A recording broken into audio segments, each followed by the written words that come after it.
नमस्कार, एक बार फिर आपका स्वागत है। आपका दोस्त संजीव प्रताप आपका स्वागत करते हैं अपने सर्व समाज विकास महासंघ सेवा।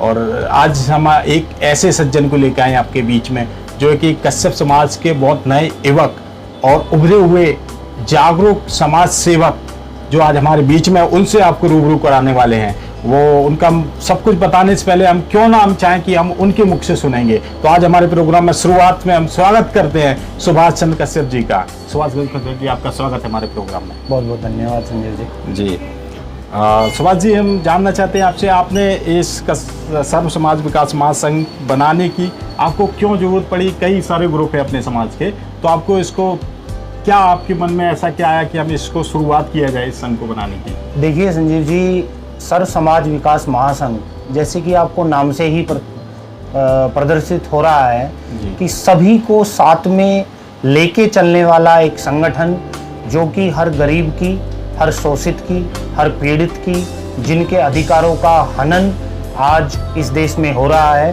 उन सब की आवाज़ बुलंद करने के लिए सर्व समाज विकास महासंघ का गठन किया गया सन 2018 में। और जब हम पीड़ित, शोषित, उपेक्षित और अधिकारों का जिनका हनन हुआ है, उनकी कोई जाति नहीं होती, उनका कोई धर्म नहीं होता, तो इसी विचार को लेकर सभी संगठन के जितने भी पदाधिकारी हैं, जितने भी संगठन के साथ में लोग जुड़े हैं, उन्होंने ये निर्णय लिया कि एक जाति विशेष के नाम पे संगठन को चलाना उचित नहीं है। सभी को साथ में अगर हम लोग लेके चलेंगे तो ही कुछ हो पाएगा। इसीलिए सर्व समाज विकास महासंघ इस संगठन का जो नाम है वो रखा गया है। जी, बहुत अच्छा। आपने किसी भी जाति को आपने मुद्दा नहीं रखा, आपने मुद्दा ये रखा कि जो संकट और जो परेशानी आती किसी की जाति धर्म देख के नहीं आती, इसलिए आपने सर्व समाज विकास महासंघ रखा। बहुत अच्छा, हमारे दर्शकों को पता चला। अच्छा, मैं आपसे पूछना चाहता कि अपने समाज में कश्यप, क्योंकि आप सब कश्यप समाज से बिलोंग करते हो और आपका नाम सुभाष चंद्र कश्यप जी है, तो अपने कश्यप समाज में लगभग 150 से ज्यादा उत्तर प्रदेश में संगठन है जो इस तरह की समाज सेवा का काम कर रहे हैं, कई राजनीतिक तौर पे काम कर रहे हैं। तो आपको उन 150 में से अपना ग्रुप स्पेशल बनाने की कैसे जरूरत पड़ी? क्या वो आपके साथ, आप उनको साथ टच हो सकते थे, वो आपके साथ मिल सकते थे? एकता में सामर्थ्य होती है, तो आपने अलग से इसको निर्धारित करने की क्या जरूरत पड़ी इसको?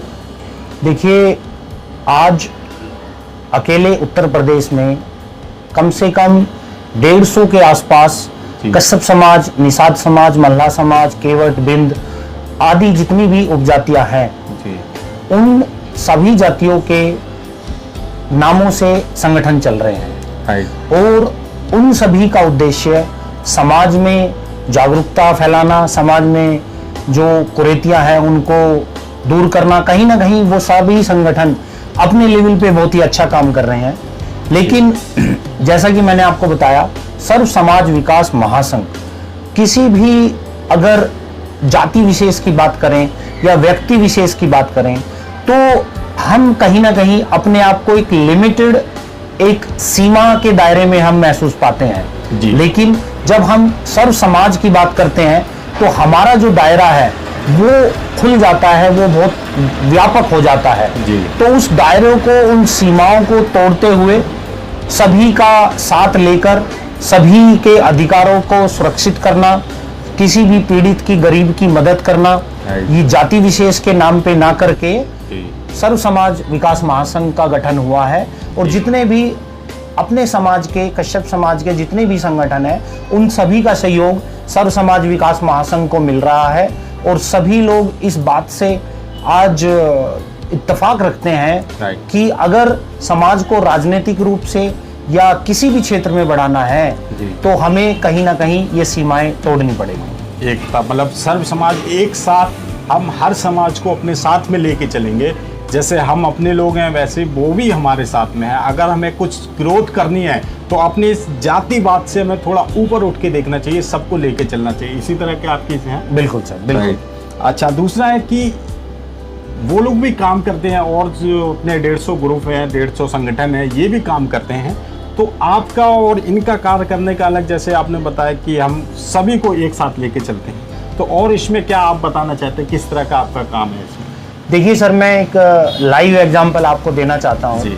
एक दिन शाम को मेरे पास एक फ़ोन आता है और वो फ़ोन मेरे दोस्त जो मेरे साथ क्रिकेट खेला है, मेरे साथ में जो पढ़ा है, वो उस मेरे दोस्त का था, लेकिन वो एक एससी जाति से है। उनके साथ में घटना हुई, उन्होंने घटना का ब्यौरा दिया और वो थाने में थे। उन्होंने कहा जी हम यहाँ पे थाने में हैं, अध्यक्ष जी आप हमारी मदद कीजिए। मैंने तुरंत एसएचओ को फ़ोन लगाया और एसएचओ को फ़ोन लगा के सारी जानकारी ली घटना की और उनको उचित कार्रवाई करने के लिए बोला। तो अगर मैं एक सामाजिक संगठन, एक बिरादरी के नाम पे या एक अपनी जाति, कश्यप जाति के नाम पे मैं बनाता, तो शायद हो सकता है कि वो मेरा दोस्त, वो मेरा भाई, वो मुझे फ़ोन भी ना करता, क्योंकि उसके मन में रहता कि सुभाष जी केवल और केवल अपनी जाति विशेष की बात करते हैं, वो हमारे समाज की बात नहीं करते। तो यही कारण है कि आज जितने भी एससी एसटी भाई है, जितने भी पिछड़े, अति पिछड़े, ओबीसी और जो जर्नल में भी जो लोग अपने आप को गरीब, अपने आप को असहाय, अपने आप को पीड़ित महसूस करते हैं, वो भी हमारे साथ आज लगे हुए हैं। तो शायद ये उदाहरण से आपका जो सवाल था उसको एक उचित माध्यम से मैं समझा पाया हूँ। जी, मेरे को आपका पूरा अपने सवाल का पूरा अच्छी तरीके से जवाब मिला है कि जब हम रहते हैं अपने समाज में, अपने गली में, अपने मोहल्ले में, अपने गांव में, तो ज़रूरी नहीं कि मेरा पड़ोसी मेरी कास्ट का हो, मेरा पड़ोसी किसी भी कास्ट का हो सकता है। मदद की ज़रूरत सभी को पड़ती है और पड़ती रहेगी, ये प्रकृति का ऐसा नियम है। तो अगर आपका पड़ोसी आपकी कास्ट का, कश्यप समाज का नहीं है, तो हम उसको ये नहीं कि हमारी समाज का नहीं है इसलिए हम उससे मदद ना करें या उससे मदद ना लें। हमें सबकी ज़रूरत पड़ेगी, इसलिए हमें बहुत खुशी हुई आपने सर्व समाज का ये संगठन किया है, सभी का साथ सभी का विकास, इस तरह के कहते हैं। अच्छा, मैं एक बात जानना चाहता है, आप बहुत अच्छी एजुकेटेड हो, MBA आपने फाइनेंस से किए हैं, MNC कंपनी में आप गुड़गांव में अच्छी जॉब करते हैं और आपका मतलब आउट ऑफ कंट्री में भी आना जाना बहुत अच्छा रहता है ऑफिस के पर्पज़ से। तो मेरा ये मानना है कि आपकी नौकरी भी बहुत प्रेशर वाली होगी, या MNC कंपनी में आप जॉब करते हो तो बहुत वहाँ का भी आपको प्रेशर होता होगा, वर्किंग का लोड होता होगा और इस समाज का भी आपको लोड होता होगा। मैं देखता हूँ कभी आप दिल्ली में, कभी आप अपने यूपी में, तो ऐसे लोग कैसे आप मैनेज कर सकते हो, इसको कैसे कवर करते हो?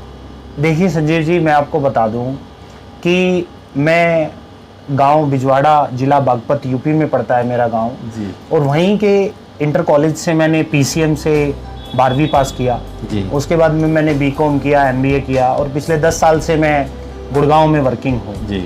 इस बीच में काफ़ी कुछ सीखने को मिला, कॉर्पोरेट सेक्टर में, देश विदेश में भी जाने को मौका मिला जी। लेकिन जब मैंने बाबा भीमराव अम्बेडकर जी का थोड़ा सा अध्ययन किया, उनके बारे में पढ़ा और जाना, तो वो कहते थे कि अगर एक शिक्षित व्यक्ति किसी भी समाज का, किसी भी देश का, किसी भी गली का, मोहल्ले का एक शिक्षित युवा नौजवान अपने समाज के बारे में, अपने देश के बारे में नहीं सोचेगा तो फिर कौन सोचेगा।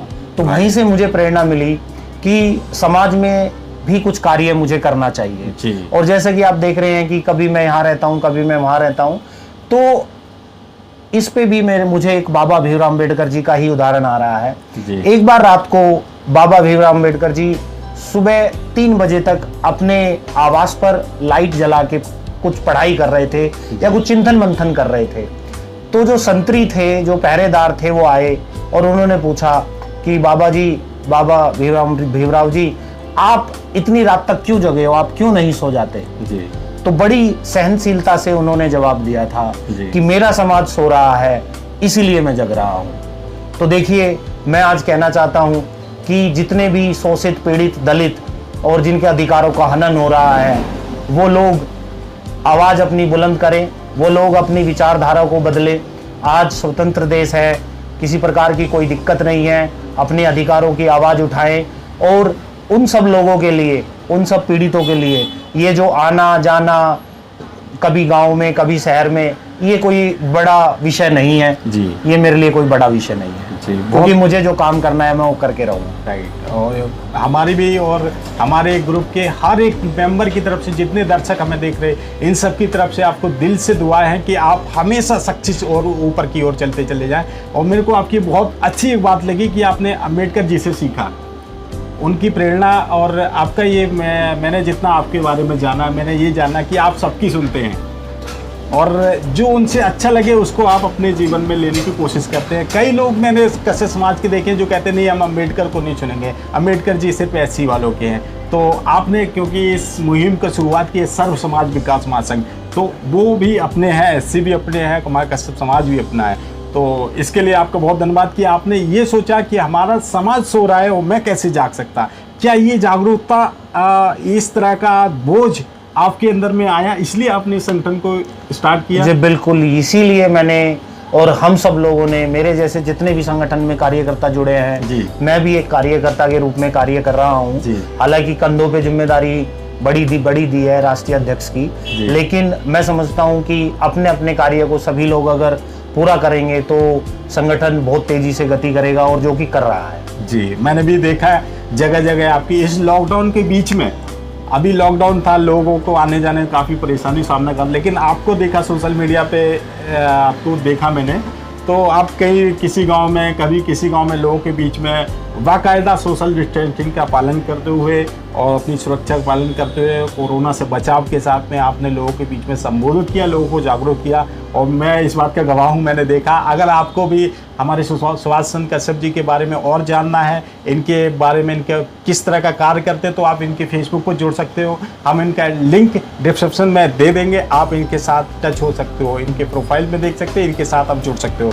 अच्छा सुभाष जी, मेरे को एक बात जानना है आपसे कि हर संगठन आज युवाओं को अपनी ओर आकर्षित करता है। युवा, आज हमारा भारत देश युवा देश है, तो इसमें हर घर में, मतलब हर घर में 1 से 2 लोग जो 20 से 25-30 साल के एज में होंगे।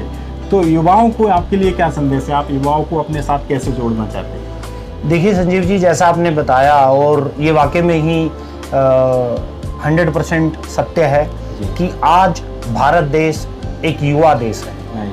हमारा वर्ल्ड में नंबर 1 पे युवा ब्लड जो इंडिया में है वो आज रेडी है। प्रत्येक संगठन, चाहे वो विश्व हिंदू परिषद हो, चाहे वो हिंदू युवा वाहिनी हो, चाहे वो जैसे भीम आर्मी या अन्य कोई भी पार्टी, भारतीय जनता पार्टी या अन्य देश में और प्रदेश में कोई भी पार्टी हो, वो युवाओं की बात करती है। लेकिन जब मैं युवाओं के बारे में सोचता हूँ, युवाओं से मैं बातें करता हूँ, मैं ग्राउंड लेवल पे मैं जाता हूँ, तो सभी युवा बंधु मुझसे कहते हैं कि हमें केवल वोट के लिए राजनीतिक पार्टियां और संगठन यूज कर रहे हैं जी। हमें हिंदू मुस्लिम के नाम पे भड़काने के लिए लोग यूज करते हैं जी। हमें वोट के लिए यूज करते हैं।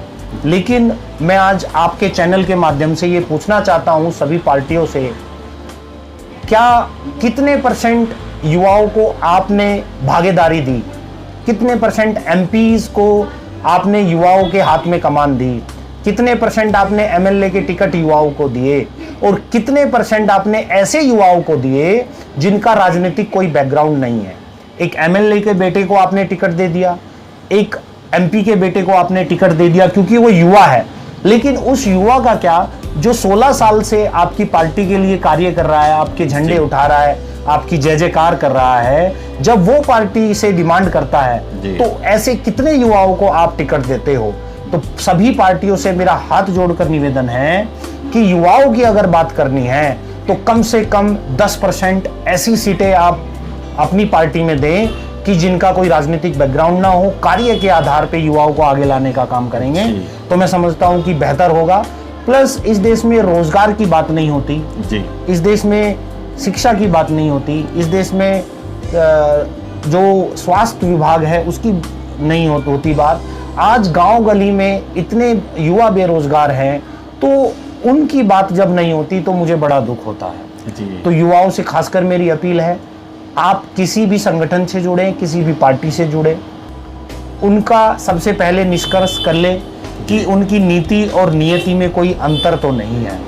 तो युवा आज का देश का बहुत समझदार है और आगे समझता हूँ कि वो सही निर्णय लेगा जी जी, राइट। बिल्कुल। अगर आप भी हमारे इस वीडियो को और हमारे सुभाष चंद्र जी को आप सुन रहे हैं तो ये बात आप नोट करके रख लें कि अगर कोई आपका शोषण तो नहीं कर रहा है, कोई आपको युवा बोल के आपके साथ शोषण तो नहीं कर रहा है।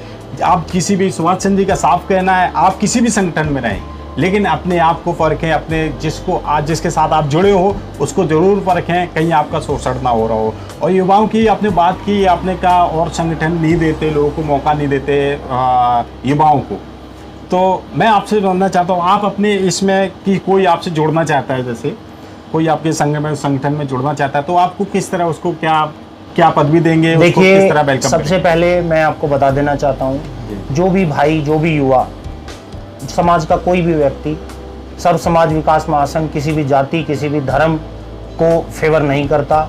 वो हर एक शोषित, दलित, पीड़ित, उपेक्षित के लिए खड़ा है। और जो भी भाई बंधु हमसे जुड़ना चाहता है, सोशल मीडिया पे हमारा नंबर है और आप भी नंबर शायद डिस्क्रिप्शन बॉक्स में दे दिया जाएगा, आप कांटेक्ट कर सकते हैं। हमारे राष्ट्रीय मीडिया प्रभारी है पंकज कश्यप जी, जो कि उनका मोबाइल नंबर हर एक बैनर पे हमारे होता है, वो उनसे कांटेक्ट कर सकते हैं। और सर्व समाज विकास महासंघ में सभी लोगों का स्वागत है और जिसकी जितनी कैपेसिटी होगी, जितना जिसमें काम करने का सामर्थ्य होगा, समाज सेवा, क्योंकि समाज सेवा भी एक ऐसा काम है, किसी के पास 1 दिन है, किसी के पास 10 दिन है, किसी के पास महीने के महीना है जी। तो जिसका जितना समय होगा उतना उसको उसी हिसाब से पद दिया जाएगा। जी, आपने पंकज जी का नाम लिया, पंकज कश्यप जी, ये पंकज कश्यप जी के बारे में थोड़ा आप बताएं लोगों को। देखिए, पंकज कश्यप जी बहुत ही युवा और होनहार नौजवान हैं, जो कि अभी संगठन में जुड़े हैं कुछ टाइम पहले ही जी। और उनका जो टेक्निकल स्किल देखते हुए, जैसे कि वो पोस्टर मेकिंग बड़ी अच्छी बनाते हैं, फेसबुक पे पोस्टें बहुत अच्छी डालते हैं, एक्टिव हैं, सोशल मीडिया के बारे में काफ़ी अच्छा उनको अनुभव है, तो उनको टेक्निकल स्किल उनको देखते हुए उनको जो है संगठन का राष्ट्रीय मीडिया प्रभारी बनाया गया है और वो उस काम को बहुत ही बखूबी निभा रहे हैं। आप देखते भी होंगे, बड़े अच्छे अच्छे पोस्टर वो बनाते हैं, जब भी लाइव का कोई प्रोग्राम होता है या कोई भी ओकेजन होता है तो बड़ा अच्छा कार्य है उनका।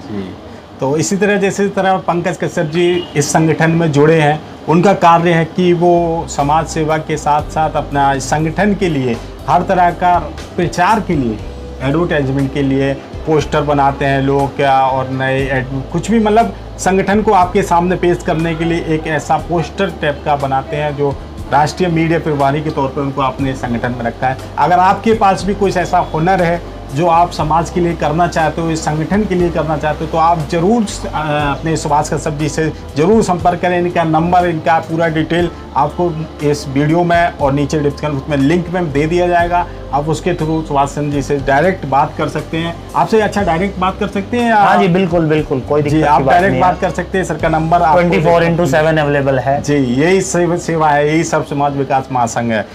मैं जानना चाहता हूँ सुभाष चंद्र जी कि इस ग्रुप को आपने चलाया, लगा संगठन को आपने 2018 में स्टार्ट किया है, तो इसके बीच में आपको सिर्फ कामयाबी मिली या कभी आपको कुछ बुराइयों का या किसी अन्य विरोधियों का सामना भी करना पड़ा? देखिए, मैं आपको बता दूं, रजिस्ट्रेशन हमारा 2018 में है जी, लेकिन हमने इसकी शुरुआत 2017 में कर दी थी जी। 2017 से 2018 तक हम गांव-गांव में गए।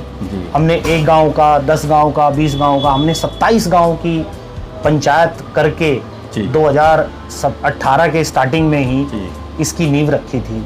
लेकिन फिर किसी कारण से मुझे जो है 2 महीने के लिए आउट ऑफ इंडिया जाना पड़ा 2018 में। फिर जब मैं वहाँ से आया तब इसका रजिस्ट्रेशन हम लोगों ने नेशनल लेवल पे दिल्ली से कराया जी। तो इस बीच में कठिनाई तो ऐसी कुछ नहीं आई, सपोर्ट ही मिला है, क्योंकि वो कहते हैं कि मैं अकेला ही चला था और कारवां बनता गया। एक विचार मन में आया था और लोगों से मैं मिलता गया, लोग जुड़ते गए और आज आप देख सकते हैं कि हमारे साथ में हजारों लाखों कार्यकर्ता जुड़े हुए हैं और हमारी विचारधारा को सपोर्ट कर रहे हैं। और जाहिर सी बात है, जब आप एक संगठन चलाते हैं या कोई भी एक काम करते हैं तो उसमें पक्ष विपक्ष ऑटोमेटिक बन जाता है जी। लेकिन हमें उन पर ध्यान नहीं देना चाहिए, मेरा मानना है, क्योंकि मैनेजमेंट में एक रूल है जी कि अगर आपको compete करना है किसी से, खुद से कंपटीशन आपका होना चाहिए।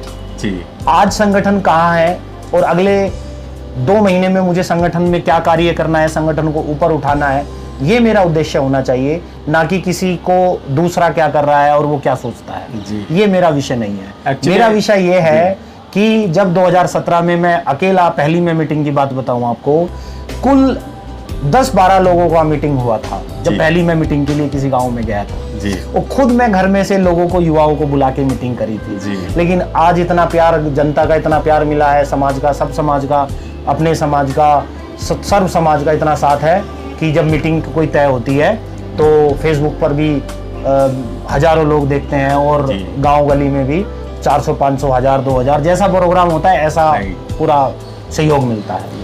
आपने एमबीए किया है, मतलब एमबीए जो होता है एक मैनेजमेंट की तरह से होता है, तो इसका आप बखूबी इस्तेमाल कर रहे हो। अपनी पढ़ाई का, अपना जो कोर्स किया है आपने, उनका बखूबी इस संस्था में, मतलब इस अपने संगठन में इस्तेमाल करो, जिसके जरिए आप लोगों को सही ढंग से जोड़ पाए। कई लोग क्या होता है राजनीतिक तौर से देखते हैं, लेकिन आप मैनेजमेंट तौर से देखते हैं। मैनेजमेंट में हर तरह का आता है, हर किसी को साथ में लेके चलना, हर किसी का ख्याल रखना, ये भी एक बहुत अहम भूमिका आपकी निभाएगी। इसमें आप बहुत आगे बढ़ेंगे। सुभाष जी, एक बात आप बताइए कि अगर मैं आपके साथ में आया और मेरे साथ में कोई और भी आया, अब मैं कश्यप समाज से बिलोंग करता, दूसरा आया एससी वाले से, तो उनमें आप देखने में नज़रिया फ़र्क करेंगे कि ये मेरा मैं कश्यप, ये कश्यप, जैसे आपने पहले क्लियर कर दिया, लेकिन मैं आपसे फिर भी अपने दर्शकों के सामने संतुष्ट कराना चाहता कि मेरा एससी मेरे साथ में आया और मैं कश्यप आया, आप कश्यप हैं और मेरे साथ में एससी आया, तो उसमें आप किस नज़रिए से, दोनों को एक नज़रिए से देखेंगे या थोड़ा बहुत कुछ करेंगे? जातिवाद का कुछ है आपके अंदर? देखिए, मैं आपको बताता हूँ, अगर जातिवाद या कोई विशेष व्यक्ति के लिए मेरे मन में या संगठन के तमाम पदाधिकारियों में कोई बात जी। होती, तो जैसा आपने बताया उत्तर प्रदेश में 150 संगठन समाज के रजिस्टर्ड है, जी। या समाज के अन्य पर्यायवाची जितनी भी जातियां हैं रजिस्ट्रेशन है, जी। तो अपने संगठन का नाम सर समाज विकास मान नहीं होता। जी मेरे लिए टैलेंट मैटर करता है, मेरे लिए जो आपकी इच्छा है काम करने की, जी। मेरे लिए वो अहमियत रखती है, मेरे लिए वो महत्वपूर्ण है। चाहे आप किसी भी समाज से हैं, किसी भी धर्म से हैं, चाहे आप किसी भी स्तर से जी। हो, मेरे लिए ये मैटर करता है। जी, सेवा का कोई धर्म, किसी को कोई जात नहीं होती सेवा की।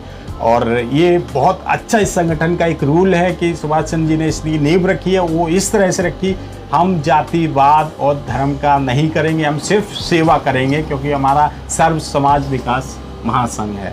तो आप सभी को बताना चाहते हैं, सर्व समाज विकास महासंघ संघ के राष्ट्रीय अध्यक्ष जी हमारे साथ में हैं और इन्होंने आपको बहुत अच्छी अच्छी जानकारी दी है। हम आपसे आग्रह निवेदन करते हैं, अगर आप किसी भी समाज को, अगर आपके अंदर एक बोझ है, एक दर्द है अपने समाज को और अपने पड़ोसियों को, अपने मोहल्ले को, अपने गांव वालों को किसी तरह कुछ उन्नति की ओर लेके जाने की ओर, तो आप जरूर इस संगठन के साथ जुड़िए। और आपको कोई भी आपके सवाल जवाब है तो इस कमेंट बॉक्स में हमें जरूर दीजिए, ताकि अगली वीडियो में जब हम सुभाष जी के पास में आए तो आपके हर सवाल का जवाब आपके पास लेके पहुंचे। और इसी के साथ हम आपका धन्यवाद करते हैं, आप हमारे साथ जुड़े हैं। शुक्रिया।